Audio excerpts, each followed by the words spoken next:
کرنا پڑے گا, اور اگر ہٹا دیا تو سب کچھ ٹھیک ہو جائے گا. اور اگلے دن اور نو کانفیڈنس موشن, عدم اعتماد کی تحریک جمع کروائی جاتی ہے اسمبلی میں, اور دیکھتے دیکھتے سارے ہمارے لوگ, ایک منڈی لگتی ہے سندھ ہاؤس میں, اور لوگ بیٹھنا شروع ہو جاتے ہیں. یہ یاد رکھیں کہ گورنمنٹ کبھی ہارتی نہیں ہے نو کانفیڈنس. وہ کیوں نہیں ہارتی؟ کیونکہ گورنمنٹ کے پاس گورنمنٹ کے وسائل ہوتے ہیں. یہ لوگ, ہم نے پرنسپل فیصلہ کیا, وہ کیوں نہیں ہارتی؟ کیونکہ گورنمنٹ کے پاس گورنمنٹ کے وسائل ہوتے ہیں. ہمارے پاس گورنمنٹ کا پیسہ ہوتا ہے. ہم چاہتے تو منڈی لگی ہوئی تھی نا, وہ 20 کروڑ 25 کروڑ آفر کر رہے تھے, ہم زیادہ پیسے دے دیتے. گورنمنٹ کا پیسہ تھا جو پہلے ہوتا رہا ہے. اور یہ جو پیسہ انہوں نے استعمال کیا, یہ بھی چوری کا پیسہ, یہ کوئی ڈکلیئرڈ پیسہ تو نہیں تھا, یہ بلیک کا پیسہ تھا, یا انہوں نے سندھ گورنمنٹ کا پیسہ خرچ کیا تو انہوں نے خرید لیے لوگ. ہم نے پرنسپل فیصلہ کیا کہ ہم اس آکشن کے اندر حصہ نہیں لیں گے, کیونکہ اگر ہم گورنمنٹ کا پیسہ استعمال کرتے ہیں تو ہم لوگوں کا پیسہ, عوام کا پیسہ چوری کرتے ہیں, جو عوام کی ان کا حق ہے. گورنمنٹ گر جاتی ہے. سارے سمجھتے ہیں کہ جناب اب تحریک انصاف کی قبر کھد گئی ہے, عمران خان ہمیشہ کے لیے گیا اور مٹھائیاں بٹے گی. لیکن پاکستانی قوم وہ کرتی ہے جو اس نے کبھی پہلے کیا ہی نہیں. تو 10 تاریخ کو, اور میں آپ کو خود کہہ رہا ہوں 10 اپریل کو, میں خود ہی حیران کہ جو شام کو سینز دیکھے, جو لوگ سڑکوں کے اوپر آئے, جس طرح لوگ نکلے, میں بشرا بیگم کے ساتھ بیٹھا تھا تو ہم خود حیران رہ گئے کہ یہ ہوا کیا ہے. ہوا یہ کہ یہاں 90 کی دہائی میں 2 حکومتیں کرپشن میں نکالی گئی. جب وہ کرپشن میں جاتی تھی اور اسٹیبلشمنٹ نکالتی تھی, لوگ مٹھائیاں بانٹتے تھے. پھر جنرل مشرف آ گیا, 2 دفعہ کرپشن میں ان گورنمنٹس کو نہ کہ وہ خود اس نے مارشل لا لگا دیا. لوگوں نے مٹھائیاں بانٹی, لوگ ان کی کرپشن سے تنگ تھے, ان 2 جماعتوں کی. اس کے بعد جنرل مشرف نے ان کو NRO دے دیا, وہ واپس آ گئے. فیصلہ جنرل مشرف نے کیا NRO دینے کا, جب اس کے پاس رائٹ ہی نہیں تھا کہ عوام کا پیسہ چوری, کرپشن کا مطلب ہوتا ہے عوام کا پیسہ چوری ہونا, تو عوام کا پیسہ چوری ہوگا, جنرل مشرف معاف کر دیتا ہے ان کو, وہ آ جاتے ہیں. اور 10 سال 4 گنا پاکستان کا قرضہ بڑھتا ہے. کرپشن کیسز انہی دوروں میں ان کے بنتے ہیں. یہ جو اب NRO لے رہے ہیں 2, یہ 95% کرپشن کیسز اس 10 سال کے بنے ہوئے تھے. 4 گنا پاکستان کا قرضہ بڑھ جاتا ہے. مجھے لوگ ووٹ دیتے ہیں اس لیے کہ لوگ ان سے تنگ تھے. اور اس کے بعد وہ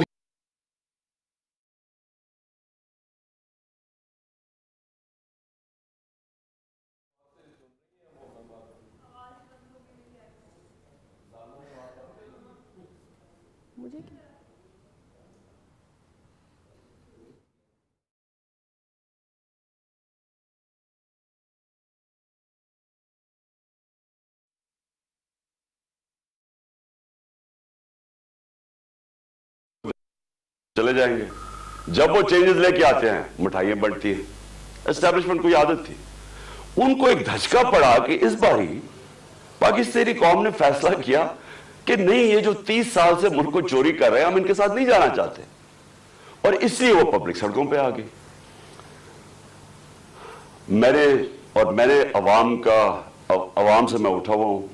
میں نے تو کوئی کسی ملٹری اسٹیبلشمنٹ کے اندر میری پارٹی تو نہیں بنی تھی, جس طرح نواز شریف بنا تھا یا جس طرح ذوالفقار علی بھٹو بنا تھا. میں تو 22 سال سٹرگل کر کے عوام سے اوپر آیا تھا, تو میں نے تو عوام میں واپس جانا تھا. اور عوام نے جس طرح میں کیا کہوں, میری پذیرائی کی, جس طرح انہوں نے میری حوصلہ افزائی کی, میں تو خود ہی اس پہ بھی حیران رہ گیا. گرمی کی انتہا, یعنی اس باری اپریل اور مئی, دنیا میں کہتے ہیں کہ پاکستان سب سے گرم ملک تھا, اتنی گرمی تھی, اور ایک سے ایک بڑا جلسہ پبلک نے آنا شروع ہو گیا. ہم نے ایک لانگ مارچ اناؤنس کی 25 مئی کو. جب ہم نے لانگ مارچ اناؤنس کی تو انہوں نے 3 لانگ مارچز ہمارے خلاف کی. ہم نے سمجھا کہ